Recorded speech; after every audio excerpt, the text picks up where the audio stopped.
నమస్తే నేను Santosh. Welcome to జిల్లాకో రాజకీయం. కాకతీయులేలిన ఓరుగల్లు, ఉద్యమాల పురిటిగడ్డ. ఒక్కరు మినహా అంతా టీఆర్ఎస్ ఎమ్మెల్యేలే. ఇద్దరు ఎంపీలు ఆ పార్టీ వారే. 3 ఏళ్లలో ఉమ్మడి వరంగల్ జిల్లా ఆశించిన స్థాయిలో అభివృద్ధి సాధించిందా? పథకాల ఫలాలు ప్రజలకు అందుతున్నాయా? నమ్మి ఎన్నుకున్న ఎమ్మెల్యేలు ప్రజల్ని మెప్పిస్తున్నారా, నొప్పిస్తున్నారా? 5 జిల్లాలుగా విడిపోయిన వరంగల్పై ఎన్టీవీ గ్రౌండ్ రిపోర్ట్.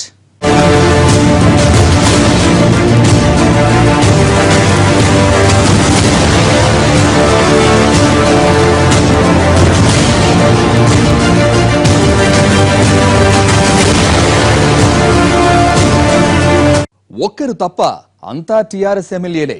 ఓరుగల్లులో టీడీపీని చావు దెబ్బతీసిన గులాబీ పార్టీ కాంగ్రెస్ పైన గురిపెట్టింది. టీఆర్ఎస్ ఏకఛత్రాధిపత్యం నడవబోతోందా? 1కి 5 జిల్లాలైన వరంగల్లో పాలనా యంత్రాంగం ప్రజలకు చేరువైందా? ప్రభుత్వ పథకాలపై అసంతృప్తికి కారణాలేంటి? సర్కార్ హామీలపై ప్రజలేమంటున్నారు?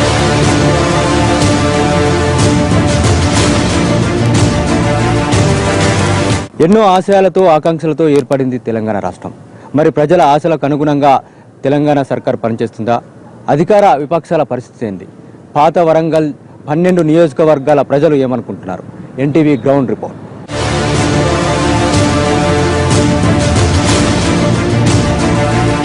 ప్రత్యేక రాష్ట్ర ఉద్యమానికి కేంద్ర బిందువైన ఉద్యమ పార్టీ టీఆర్ఎస్ కి పట్టం కట్టింది చారిత్రక వరంగల్ జిల్లా. అయితే రాజకీయ చైతన్యం ఎక్కువగా ఉండే ఓరుగల్లులో 12 అసెంబ్లీ నియోజకవర్గాల్లో 8 చోట్లే గులాబీ జెండా ఎగిరింది. 2 పార్లమెంట్ స్థానాలు ఆ పార్టీకి దక్కాయి. Janagama, station Ghanpur, Wardhanapet, Warangal east, Warangal west, Bhupalpally, Mulugu, Mahabubabad నియోజకవర్గాల్లో టీఆర్ఎస్ విజయం సాధించింది. పాలకుర్తి, పరకాలలో టీడీపీ గెలిస్తే డోర్నకల్లో కాంగ్రెస్ దే పైచేయింది. ఇక నర్సంపేటలో కాంగ్రెస్ రెబల్ విజయం సాధించారు.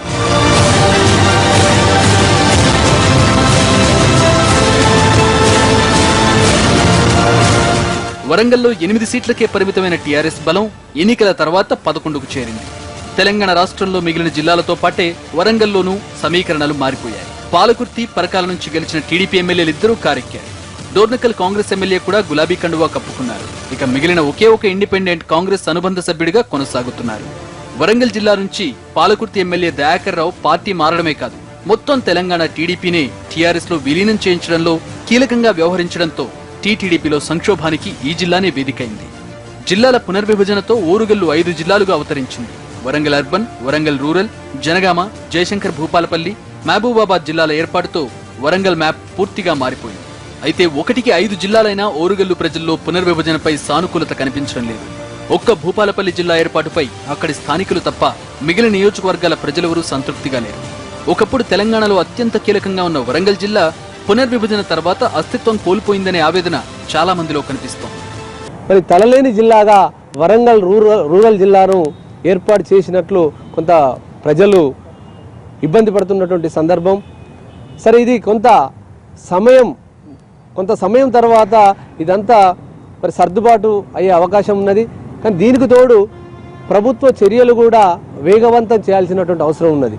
కొత్త జిల్లాల ఏర్పాటుతో పాలనా సౌలభ్యానికి బదులు కొత్త సమస్యలు మొదలయ్యాయి. సిబ్బంది కొరతతో కార్యాలయాల్లో ఫైళ్లు కదలడం లేదు. ఉన్న సిబ్బందినే 5 జిల్లాలకు పంచడంతో ప్రతి చోట సిబ్బంది కొరత కనిపిస్తోంది.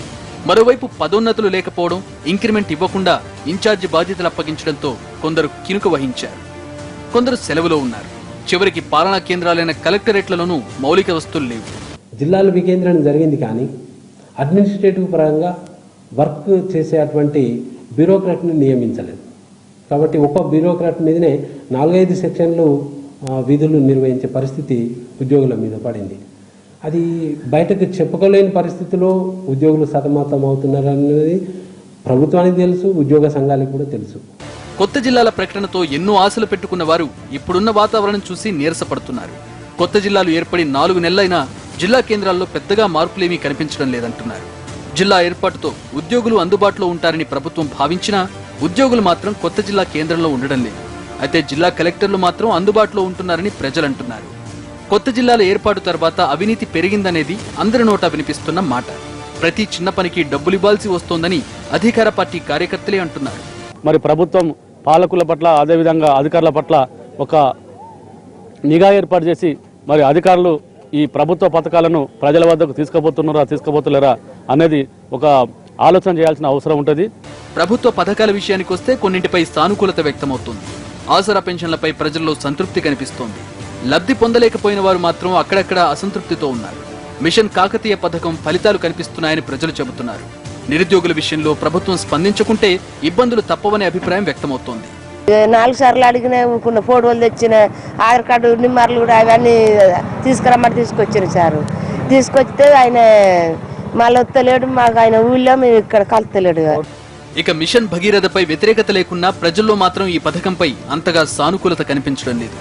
ఆ పథకానికే బోలెడు డబ్బులు పోస్తున్నారన్న అభిప్రాయం ప్రజల్లో ఉంది.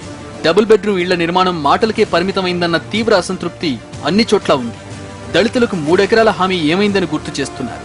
ఊళ్ళో ఉన్న ట్యాంక్ ఖరాబ్ అయితే 3 రోజుల దాకా చేసిన వాళ్ళు లేడు. నల్ల ఎక్కడి నుంచో పంపిణీ చేయడానికి అసాధ్యమైన ముచ్చట. అది ఆయనకే వదిలేద్దాం. అది డబుల్ బెడ్రూమ్ ఇళ్ళకి వస్తే కనీసం ఒక్క ఇల్లు నిర్మించినట్టు ఏ ఊళ్ళోనైనా చూపియండి. ఏ ఊళ్ళోనైనా కనీసం ఒక 2 ఎంపిక చేసినా ఆయనకు వస్తానే ఇండ్లు అని చెప్పమనండి. ఎమ్మెల్యే గారి కోట కింద కానీ సీఎం కోట కింద ఎక్కడ కూడా. సంక్షేమ పథకాలపై ప్రభుత్వం ప్రచారంతో ఉద్యోగులు ఇరకాటంలో పడుతున్నారు. ప్రభుత్వం ఎంతో చేస్తున్నా తాము నిర్లక్ష్యం వహిస్తున్నామనే అపప్రద తప్పడం లేదనే ఆవేదన ఉద్యోగుల్లో కనిపిస్తోంది. జిల్లాకు పెద్ద పరిశ్రమ ఏది రాకపోవడం, వరంగల్లో పెడతామని హామీ ఇచ్చిన పరిశ్రమలు 1000 రోజులైనా కార్యరూపం దాల్చకపోవడాన్ని కొందరు ప్రశ్నిస్తున్నారు. దిగుబడులు పెరిగినా గిట్టుబాటు లేకపోతే వ్యర్థమేనన్న అభిప్రాయంతో వరంగల్ రైతులున్నారు. కందుల గిట్టుబాటుపై ఇప్పటికే ఆందోళన మొదలైంది. ఎక్కడ పనులు అవుతున్నాయండి, ఎక్కడ వేసిన కొంగడు అక్కడే. ప్రతి వ్యవసాయం లాగే ఉంది. ఇక నిరుత్సాహం అంటే యువతలో నిరుత్సాహం ఉండకపోతే ఎలా ఉంటుంది? ఉద్యోగస్తులు కూడా హార్ట్ఫుల్గా పనిచేయాలి. ఆయన పెంచినందుకైనా లంచాలు కూడా తీసుకోకుండా పని చేసుకోవాలి. ప్రచార ఆర్భాటాలు పెరుగుతూ ఉన్నాయి తప్ప వాళ్ళ మాటలను చేతలలో ఆచరణలో పెట్టడం మాత్రం ఘోరంగా విఫలమవుతా ఉన్నటువంటి పరిస్థితి ఈ రాష్ట్రంలో జరుగుతూ ఉంది. ప్రభుత్వం చెబుతున్న సంక్షేమం క్షేత్రస్థాయిలో ఆ స్థాయిలో కనిపించకపోవడం ప్రధాన లోపు. మరోవైపు నియోజకవర్గాల్లో ఎమ్మెల్యేల తీరు ప్రభుత్వంపై కొంత వ్యతిరేకతకు కారణమవుతోంది.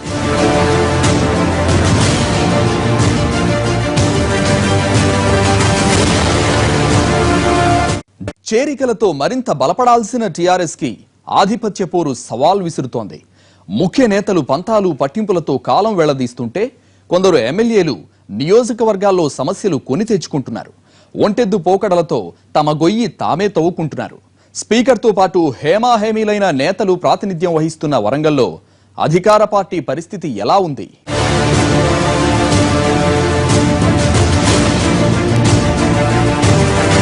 జిల్లా 5 ముక్కలైన నేతల పంతాలు పట్టింపులు అలాగే ఉన్నాయి. పైకి అంతా ఓకే అనిపించినా అధికార పార్టీలో లుకలుకలెన్నో. గతంలో వేర్వేరు పార్టీల్లో ఉండి కత్తులు దూసుకున్న వారు ఇప్పుడు ఒకే జెండా నీడన ఉన్నారు. కండువా ఒకటే అయినా కత్తులు దూసుకుంటున్నారు. ఎర్రబెల్లి దయాకర్ రావుకి కొండా కుటుంబంతో పడదు. వీరిద్దరికీ జిల్లా మంత్రి కడియం శ్రీహరితో విభేదాలున్నాయి. ఇక జనగామ జిల్లాలోని 3 ఎమ్మెల్యేలకి మంత్రితో సఖ్యత లేదు. ములుగు ఎమ్మెల్యేగా ఉన్న మంత్రి చందూలాల్కి ఎంపీ సీతారాం నాయక్తో సరైన సంబంధాలు లేవు. 5 జిల్లాలయ్యాక కూడా ప్రతి నాయకుడు అన్ని చోట్ల తమ మాట నడవాలని కోరుకుంటున్నారు. దీంతో అధికార పార్టీలో ఎవరి గోల వారిదన్నట్లే ఉంది పరిస్థితి. అభివృద్ధి పరంగా గవర్నమెంట్ చాలా ముందుకు సాగుతుంది. పార్టీ పరంగా ఏంది అంటే ఎప్పుడైనా కూడా కొత్త వాళ్ళు రావడం, కార్యకర్తల సంఖ్య పెరగడం, పార్టీ బలం పెరుగుతుంది. కానీ కొంత కార్యకర్తలకు కొంత ఇబ్బంది. కార్యకర్తల కోసం ఖచ్చితంగా ప్రభుత్వం పనిచేయాల్సిన అవసరం ఉంటుంది. ఏ పార్టీ అధికారంలోకి వచ్చినా కూడా కార్యకర్తలను కాపాడుకోవాలి. స్పీకర్ మధుసూదనాచారి భూపాలపల్లి నుంచి ప్రాతినిధ్యం వహిస్తున్నారు. సభాపతి నియోజకవర్గంలో పార్టీకి సానుకూల వాతావరణం లేదని గులాబీ శ్రేణులే అంగీకరిస్తున్నాయి. నియోజకవర్గంలో ఆయన కుమారుల పెత్తనం ఎక్కువైందన్న విమర్శలున్నాయి. అప్పట్లో పీసీసీ అధ్యక్షుడిగా ఉన్న పొన్నాలపై మంచి మెజారిటీతో గెలిచిన జనగామ ఎమ్మెల్యే ముత్తిరెడ్డి యాదగిరి రెడ్డి 3 ఏళ్లలో వ్యతిరేకత మూటగట్టుకున్నారు. కబ్జా ఆరోపణలకు తోడు అధికారులతో పరుషంగా మాట్లాడతారనే విమర్శలు ఆయనపై ఉన్నాయి. వస్త్రధారణ వ్యక్తిగతమైన ఈ మధ్య ఎమ్మెల్యే నిక్కర్ మీద ప్రజల్లోకి రావడంపై పెద్ద రాద్ధాంతమే జరిగింది. జిల్లా ఏర్పాటు విషయంలో ఎమ్మెల్యేకి వ్యతిరేకంగా పెద్ద ఆందోళనే జరిగింది. ప్రజలు పెద్ద ఎత్తున ఉద్యమించినా ఆలస్యంగా జనగామ జిల్లాని ప్రకటించడంతో టీఆర్ఎస్ కి పెద్దగా లాభం చేకూరలేదనే అభిప్రాయం వ్యక్తమవుతోంది. అయితే నియోజకవర్గంలోని చాలా గ్రామాల చెరువుల్ని నింపారన్న సానుకూలత ఎమ్మెల్యేపై ఉంది.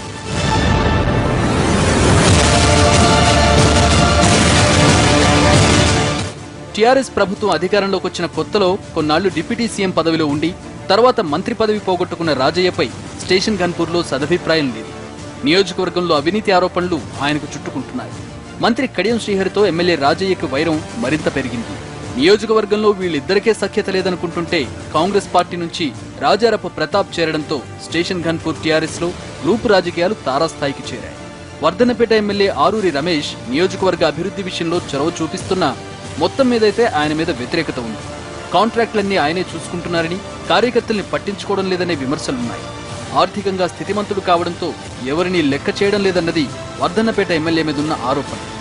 ఇక్కడ కొత్త వాళ్ళు రావడం వల్ల పాత వాళ్ళకు ఉండే ప్రాధాన్యత ఉండదేమో అనేది కొంతమంది ఫీలింగ్ కూడా ఉంటుంది. అట్లా జరుగుతున్నటువంటి పరిణామాలు ఉన్నట్టుగా కూడా ఇవాళ ప్రజల్లో కూడా డిస్కషన్ నడుస్తూ ఉంది, అందరిలో కూడా డిస్కషన్ నడుస్తూ ఉంది. కొంత వాస్తవం కూడా అనిపిస్తూ ఉంది. అంటే పాత వాళ్ళకి కొంత పదవులు రాకపోవడము, కొత్త వాళ్ళకి రావడము, దాని వెనుక ఏంటంటే వీళ్ళు డిస్కషన్ చేసిన దాంట్లో కొంత వాస్తవం ఉన్నది మనకు కనిపిస్తూ ఉంది. మరో మంత్రి చందూలాల్ పై ములుగులో సానుకూల వాతావరణం లేదు. ములుగుని జిల్లాని చేయడంలో మంత్రి విఫలమయ్యారన్న అసంతృప్తి ఇక్కడి ప్రజల్లో ఉంది. చందూలాల్ తన కుమారుడికి మార్కెట్ కమిటీ చైర్మన్ పదవి ఇప్పించుకోవడంతో కార్యకర్తలు అసంతృప్తితో రగిలిపోతున్నారు. ఎంపీ సీతారాం నాయక్ తో మంత్రికి సఖ్యత లేదు. అనారోగ్య సమస్యలున్న చందూలాల్ వచ్చే ఎన్నికల్లో పోటీ చేయడంపై పార్టీ క్యాడర్కి అనుమానాలున్నాయి. మరో ఎస్టీ రిజర్వ్డ్ నియోజకవర్గమైన మహబూబాబాద్ లో ఎమ్మెల్యే శంకర్ నాయక్ పై ప్రజల్లోనే కాదు పార్టీ క్యాడర్లోనూ తీవ్ర వ్యతిరేకత మొదలైంది.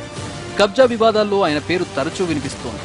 స్థానిక టీఆర్ఎస్ నేతలతో పాటు పార్టీకి అండగా ఉండే కీలక సామాజిక వర్గ నేతలతోనూ ఎమ్మెల్యేకి అభిప్రాయ భేదాలున్నాయి.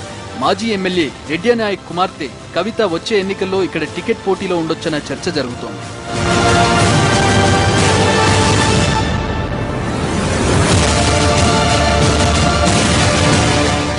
వరంగల్ వెస్ట్ ఎమ్మెల్యే వినయ్ భాస్కర్ ప్రజల సమస్యల కన్నా సొంత పనుల మీద దృష్టి పెడుతున్నారన్న ఆరోపణలున్నాయి. ఆయన్ని మొదటి నుంచి చూస్తున్న పార్టీ శ్రేణులు పాత వినయ్ కాదంటూ పబ్లిక్ గానే చర్చించుకుంటున్నారు. ఇక వరంగల్ ఈస్ట్ ఎమ్మెల్యే కొండా సురేఖకి రాజకీయంగా పోటీ లేకుండా పోయిందన్న వాతావరణం ఉంది. ఆమెపై పోటీ చేసి ఓడిపోయిన మాజీ మంత్రి సారయ్య టీఆర్ఎస్ లో చేరడంతో సమీకరణాలు మారిపోయాయి. అయితే ఇక్కడ అధికార పార్టీలో వర్గపోరు నడుస్తోంది. మేయర్ కొండా సురేఖల మధ్య విభేదాలున్నాయి. టీడీపీ నుంచి టీఆర్ఎస్ లో చేరిన మాజీ ఎంపీ గుండు సుధారాణి, కార్పొరేషన్ చైర్మన్ పదవి పొందిన బోళ్ల సంపత్ కుమార్ది ఈ నియోజకవర్గమే కావడంతో నేతల మధ్య ఆధిపత్య పోరు మరింత పెరిగింది. జిల్లాలుగా విభజించారు తప్ప జిల్లా పాలనకు సంబంధించిన ఎంప్లాయ్మెంట్ జరగలేదు. జిల్లాలు విభజించిన ఆనందం ఎవరికి ఉన్నదంటే రాజకీయ నాయకులకు తప్ప మిగతా వారికి లేదనేది సుస్పష్టంగా కనబడుతుంది. ఒక మంత్రి ఒక జిల్లాకు ఉన్నా అని చెప్పుకోవడానికే అనిపిస్తుంది తప్ప దానికి తగ్గట్టుగా దానికి అనుగుణంగా ఎలాంటి ఉద్యోగస్తులు నియమించడం జరగలేదనేది మనకు వరంగల్ జిల్లా చూసుకుంటే కనబడుతుంది. ఇక పార్టీ మారిన ముగ్గురు ఎమ్మెల్యేలు ఆయా నియోజకవర్గాల్లో కొంత వ్యతిరేకత ఎదుర్కొంటున్నారు. కాంగ్రెస్ ని వీడి టీఆర్ఎస్ లోకి వచ్చిన ఎమ్మెల్యే రెడ్డి నాయక్ పై డోర్నకల్లో వ్యతిరేకత మొదలైంది. మాజీ ఎమ్మెల్యే సత్యవతి రాథోడ్ తో ఎమ్మెల్యేకి విభేదాలున్నాయి. తండాల్ని గ్రామ పంచాయతీల్ని చేస్తామన్న హామీ నెరవేరకపోవడం అధికార పార్టీకి ఇక్కడ ఇబ్బందికరంగా మారింది. టీడీపీ నుంచి టీఆర్ఎస్ లోకి వచ్చిన పాలకుర్తి ఎమ్మెల్యే ఎర్రబెల్లి దయాకర్ రావుకు వర్గపోరు తప్పడం లేదు. పాలకుర్తి టీఆర్ఎస్ లో ఏకంగా 3 గ్రూపులున్నాయి. ఎర్రబెల్లి చేరికపై సుధాకర్ రావు కినుకు వహించారన్న ప్రచారం జరుగుతోంది. మా పాలకుర్తి కాన్స్టిట్యూన్సీకి వస్తే 3 టీఆర్ఎస్ పార్టీలు ఉంటాయి. ఒకటి 2001లో పుట్టిన టీఆర్ఎస్ పార్టీ, వాళ్ళంతా కనుమరుగుతూ ఉన్నారు, వాళ్ళు దీంట్లో లేరు. ఆ తర్వాత సుధాకర్ రావు గారి నాయకత్వంలో ఒక టీఆర్ఎస్ జీరింది మధ్యన, అదొక టీఆర్ఎస్. ఇక 3వ టీఆర్ఎస్ ఈ మధ్యన దయాకర్ రావు గారి నాయకత్వం చేసిన ఒక టీఆర్ఎస్. ఈ 3 గ్రూపులు అంటే 3 పువ్వులు 6 కాయాలనే కంటే 3 గ్రూపులు 6 మరి ముఠాలుగా చేరి ఇక్కడ ఏదైతే ఎవరికి కూడా అభద్రతాభావంతో ఉంది ఆ పార్టీ, ఎవరి మీద ఎవరి పట్ల నమ్మకాలు లేవు. నియోజకవర్గానికి భారీగా నిధులు సాధించుకున్న ఎర్రబెల్లి కార్యకర్తలకే కాంట్రాక్టులు ఇచ్చారు. మిషన్ భగీరథ, మిషన్ కాకతీయ పనుల్లోనూ తమకి మేలు జరిగేలా చూశారని క్యాడర్ చెబుతోంది. పరకాల ఎమ్మెల్యే చెల్లా ధర్మారెడ్డి టీఆర్ఎస్ లో చేరడాన్ని గులాబీ శ్రేణులు ఇప్పటికీ జీర్ణించుకోలేకపోతున్నాయి. అయితే ఆయన తప్ప పార్టీకి ఇక్కడ బలమైన నాయకుడు లేడు.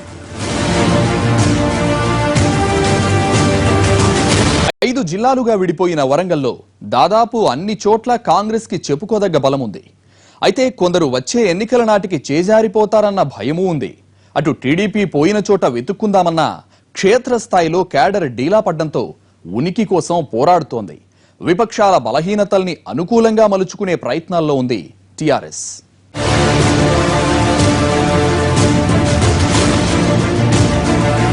పీసీసీ మాజీ చీఫ్ పొన్నాల లక్ష్మయ్యది వరంగల్ జిల్లానే. పార్టీ చీఫ్ విప్ గా కీలక బాధ్యతలు నిర్వర్తించిన గండ్రది ఇదే జిల్లా. టీఆర్ఎస్ ప్రభంజనంతో గత ఎన్నికల్లో దెబ్బతిన్న కాంగ్రెస్ మళ్లీ కాలు చేయి కూడదీసుకునే ప్రయత్నాల్లో ఉన్నా పరిస్థితులు ఎంతవరకు సహకరిస్తాయన్నదే ప్రశ్న. ఇప్పటికే డోర్నకల్ ఎమ్మెల్యే రెడ్డి నాయక్ ఫిరాయింపుతో మహబూబాబాద్ జిల్లాలో ఆ పార్టీకి సీనియర్ నాయకుడు చేజారినట్లయింది. అయితే ప్రభుత్వ వ్యతిరేకత కలిసొస్తుందని, వచ్చే ఎన్నికల నాటికి కాంగ్రెస్ వరంగల్లో పుంజుకుంటుందన్న నమ్మకంతో ఆ పార్టీ నేతలున్నారు. వ్యతిరేక పవనాలు విపరీతంగా ఉన్నాయి మహబాద్ జిల్లాలో. ఎందుకంటే అక్కడ టీఆర్ఎస్ వ్యతిరేకత పెరగడానికి కారణం ఏంటంటే కోయా జనాభా ఎక్కువ ఉన్నటువంటి ప్రాంతంలో ఆ 7 మండలాలు ఎప్పుడైతే ఆంధ్రకి ఇవ్వడం జరిగిందో కోయా గిరిజనులు చాలా చిన్న భిన్నమైంది. దాదాపు 2,40,000 కోయా గిరిజన సోదరులు చాలా అన్యాయానికి గురైంది పోలవరం ప్రాజెక్టు నిర్మాణంతో. కాబట్టి పార్టీ మీద అంటే టీఆర్ఎస్ పార్టీ మీద చాలా వ్యతిరేకత ఉంది కోయా సోదరులకు. జనగామ నియోజకవర్గంలో పొన్నాల ప్రజలకు అందుబాటులో ఉంటూ వచ్చే ఎన్నికల నాటికి పుంజుకునే ప్రయత్నాల్లో ఉన్నారు. ఎమ్మెల్యే మీదున్న వ్యతిరేకత కలిసొస్తుందనే నమ్మకంతో పార్టీ కార్యకలాపాల్లో బిజీగా ఉంటున్నారు. అయితే ఆయన కుటుంబంలోని నాయకత్వ పోరు క్యాడర్ ని గందరగోళంలో పడేస్తోంది. పొన్నాల కోడలు వైశాలి కూడా నియోజకవర్గ ప్రజలకు అందుబాటులో ఉంటూ పట్టు సడలకుండా చూసుకుంటున్నారు. డోర్నకల్ ఎమ్మెల్యేని కారెక్కించిన టీఆర్ఎస్ నియోజకవర్గాల్లో ఆ పార్టీకున్న ముఖ్య నేతలపై దృష్టి పెట్టింది. భూపాలపల్లి నియోజకవర్గంలో కాంగ్రెస్ మాజీ ఎమ్మెల్యే గండ్ర వెంకటరమణారెడ్డి ఓటమి తర్వాత కూడా నియోజకవర్గ ప్రజలకు అందుబాటులో ఉంటున్నారు. తరచూ నియోజకవర్గంలో పర్యటిస్తున్నారు. అవకాశం వస్తే గండ్రకి కూడా గులాబీ కండువా కప్పాలనే ఆలోచనతో అధికార పార్టీ ఉన్నట్లు ప్రచారం జరుగుతోంది. పార్టీలోకి వస్తే భూపాలపల్లి లేదంటే మరో చోటు నుంచి ఆయన్ని పోటీ చేయించాలనే ఆలోచనతో టీఆర్ఎస్ ఉందనే ప్రచారం జరుగుతోంది.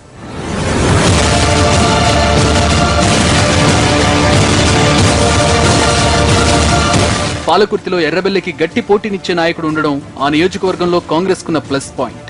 జంగా రాఘవరెడ్డి ముందు చూపుతో ఇప్పటి నుంచే ఎన్నికలకు సిద్ధమవుతున్నారు. తన అనుచరగణానికి అన్ని సమకూర్చి గ్రామాల్లో విస్తృతంగా పర్యటిస్తున్నారు. అయితే జంగా యాక్టివ్ కావడం, ఇక్కడి టికెట్ పై ఆశలు పెట్టుకున్న మాజీ ఎమ్మెల్యే దుగ్గ్యాలకి నచ్చడం లేదు. మరోవైపు టీఆర్ఎస్ ప్రభంజనంలోనూ నర్సంపేట కాంగ్రెస్ రెబల్ గా గెలిచిన దొంతి మాధవరెడ్డి వచ్చే ఎన్నికల్లో కాంగ్రెస్ కి బలమైన అభ్యర్థి కాబోతున్నారు. ఒకప్పుడు పార్టీకి కంచుకోటనే పేరున్న మహబూబాబాద్ లో మాజీ ఎమ్మెల్యే కవిత తండ్రితో పాటు టీఆర్ఎస్ లో చేరడంతో మాజీ ఎంపీ బలరాం నాయక్ ఇప్పుడు ఆ పార్టీకి అక్కడ పెద్ద దిక్కుగా ఉన్నారు. వర్ధనపేటలో టీఆర్ఎస్ ఎమ్మెల్యే మీద ఉన్న వ్యతిరేకతని సానుకూలం చేసుకునే ప్రయత్నాల్లో ఉన్నారు కాంగ్రెస్ మాజీ ఎమ్మెల్యే శ్రీధర్. పాతోడినాయమన్న అభిప్రాయం నియోజకవర్గంలో ఉండడంతో దాన్ని రాజకీయంగా సానుకూలం చేసుకునే ప్రయత్నాల్లో ఉన్నారు ఆయన. కొత్త రాష్ట్రం, కొత్త ప్రజలు, కొత్త ప్రభుత్వం మనకు హామీలను చేస్తారని ఆశగా ఉండి గడిచిన 3 సంవత్సరాల నుండి ఇప్పటి వరకు చూస్తే ఏమీ చేయలేదు. ఏదైతే ఎన్నికల్లో పెట్టిన మేనిఫెస్టోని పక్కన పెట్టుకొని కేవలం కుటుంబ పాలనే వచ్చిందని ప్రజలకు వచ్చేసింది. ఆల్రెడీ జనం బయటకు వస్తలేరు. ఎందుకంటే ఇచ్చిన హామీలు ఈ రోజు రేపో మాపో చేస్తారన్న దాంట్లో పక్కవదలు కానీ మనసులో ఉన్నది. ఇప్పటికిప్పుడు పెడితే మళ్ళీ కాంగ్రెస్ పార్టీ తప్పకుండా మళ్ళీ అధికారంలో రావడానికి శుభసూచకం బాగుంది. పార్టీ ఫిరాయింపులతో కొన్ని నియోజకవర్గాల్లో కొత్త నాయకత్వాన్ని వెతుక్కోవాల్సిన పరిస్థితిలో ఉంది కాంగ్రెస్. స్టేషన్ గన్పూర్ లో కీలక నేత రాజారపు ప్రతాప్ టీఆర్ఎస్ లో చేరారు. చివరి క్షణంలో కాంగ్రెస్ లో చేరి గత ఎన్నికల్లో టికెట్ సంపాదించిన విజయరామారావు అంత యాక్టివ్ గా లేరు. వరంగల్ తూర్పులో కొండా సురేఖపై ఓడిపోయిన మాజీ మంత్రి సారయ్య టీఆర్ఎస్ లో చేరడంతో కాంగ్రెస్ సరైన నాయకుడి కోసం వెతుకుతోంది. పరిపాలనలో మార్పు పెద్దగా మరి కనబడినటువంటి దాఖలాలు లేవు. కేవలం ఏంటంటే పాత పథకాలనే మరి నిధులు పెంచారు. ఏంటంటే పెన్షన్లకు సంబంధించి కానీ అవి గతంలో ఉన్న పథకాల పేర్లు మార్చి 1000 రూపాయలు 1500 ఇట్లా వికలాంగులకు చేసినటువంటి పరిస్థితి కానీ కొత్తగా సంక్షేమ పథకాలు అనేటివి ప్రజలకు అందినటువంటి దాఖలాలు ఏమీ లేవు. ఇక 2014 ఎన్నికల్లో గెలిచిన 2 ఎమ్మెల్యేలు టీఆర్ఎస్ గూటికి చేరడం, చాలా చోట్ల క్యాడర్ చేజారిపోవడంతో టీడీపీ డీలా పడింది. దయాకర్ రావు నిష్క్రమణ ఆ పార్టీకి శరాఘాతమని చెప్పాలి. రేవూరి ప్రకాష్ రెడ్డి, సీతక్క లాంటి కొందరు తప్ప వరంగల్ జిల్లాలో టీడీపీకి ముఖ్య నేతలు ఎవరూ లేకుండా పోయారు. నర్సంపేట నుంచి మళ్లీ పోటీకి రేవూరి సిద్ధమవుతుండగా ములుగులో మాజీ ఎమ్మెల్యే సీతక్కపై అధికార పార్టీ దృష్టి పెట్టిందన్న ప్రచారం టీడీపీని టెన్షన్ పెడుతోంది.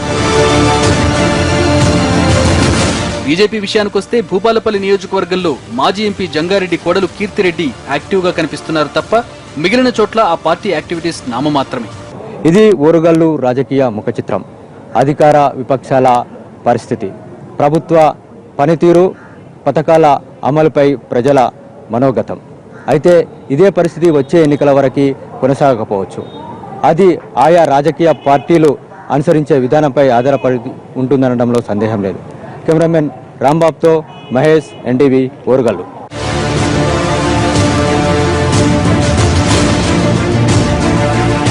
వరంగల్ జిల్లా